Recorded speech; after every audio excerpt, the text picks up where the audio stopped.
ప్రపంచాన్ని చుట్టేస్తూ నా అన్వేషణ అంటూ లక్షలాది మంది ఫాలోవర్స్ను సంపాదించుకున్న యూట్యూబర్ అన్వేష్కు ఇప్పుడేకంగా పోలీసుల దెబ్బపడింది. పంజాగుట్ట పోలీసులు అన్వేష్పై ఏకంగా లుకౌట్ నోటీసులు జారీ చేశారు.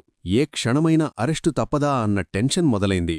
హిందూ దేవతలపై అనుచిత వ్యాఖ్యలు చేశారంటూ కరాటే కళ్యాణి ఇచ్చిన ఫిర్యాదుతో అన్వేష్పై పంజాగుట్ట పిఎస్లో కేసు నమోదైన సంగతి తెలిసిందే. దీనికి తోడు రీసెంట్గా అన్వేష్ ఇన్స్టాగ్రామ్ అకౌంట్ బ్లాక్ అవ్వగా నాకు ఇంకా అకౌంట్లు యూట్యూబ్ ఛానళ్లు ఉన్నాయి అంటూ ఒక వీడియోలో అతను వాడిన అసభ్యకరమైన పదజాలం నెట్టింట తీవ్ర దుమారం రేపింది.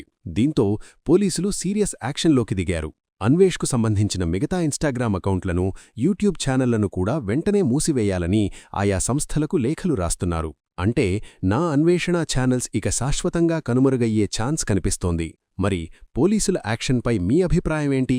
అన్వేష్ చేసిన కామెంట్స్, పబ్లిక్ ప్లాట్ఫామ్స్లో అతను వాడిన భాష కరెక్టేనా? మీ ఒపీనియన్ను కింద కామెంట్స్లో తెలియజేయండి.